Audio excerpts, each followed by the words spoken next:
if you could see me, you would just see me flailing my hands in a meat shape. In a meat shape. I love it when you turn hands into meat. It's great when you have a meat shape. Well, I mean, yes, the best moment. Technically, we are meat. Like, technically, we are meat. Listen. No, truly, we are meat. Not to advocate for cannibalism. We are kind of meat, though. I don't know. This was actually, I think, the first time I had an Easter where I like went to the beach for a bit. I don't know. She asked me like, "Do you want to go for a walk? Do you want to go to the beach?" And I was being like, "Yes, I would love to." And there were so many. Yeah. There was for one thing, we were really surprised there was gulls because it was like getting warm, but it's not like gull season yet. But there was a lot of gulls, and they had just like left about like 8 fish heads, I want to say, just like all over the place.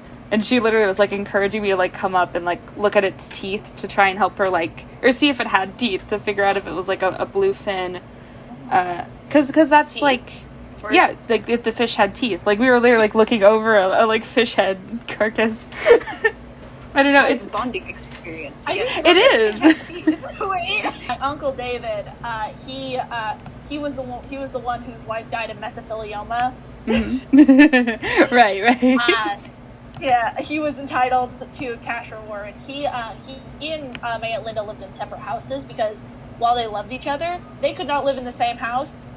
So whenever he passed away, my sister had watched his house the week before he passed away. Mm-hmm. So we just saw him alive. He would take us to the Kimball and the Flying Fish, and mm-hmm. He didn't have a formal job. He didn't trust the government.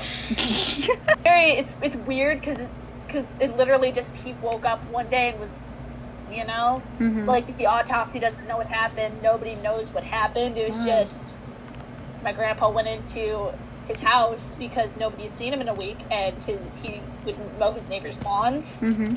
and he was just gone. He's a very kind guy.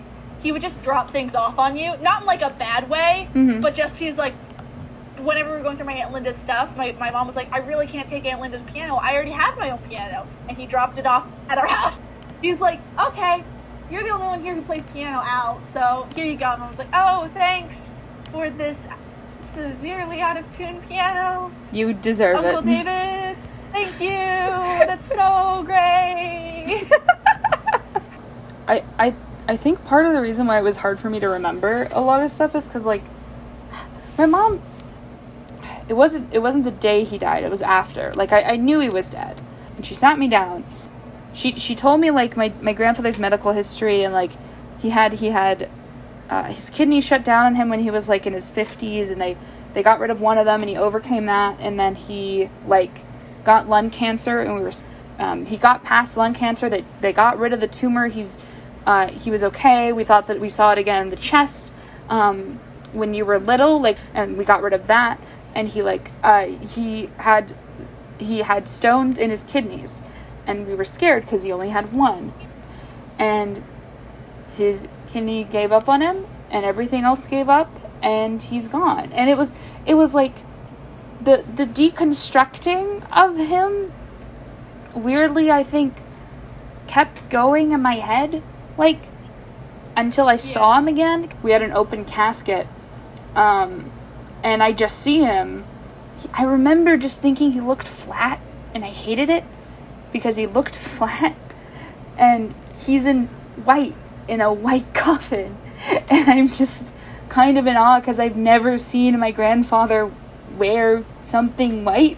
Yeah. Everything he wore was like older and stained, and he was proud of that. It was him. And I remember like how she just, it was almost like dissecting it to process it, and it really stuck. And I think it almost like made me think of those moments as pieces instead of a whole. If that talk was worded differently, I wouldn't think about him the same way. Things were framed to me that have like fully changed how I even like have memories, and it spills over in like the one thing that I wish I had like vividness on, which is my papa, because I still love my papa, and I think about him as a person all the time.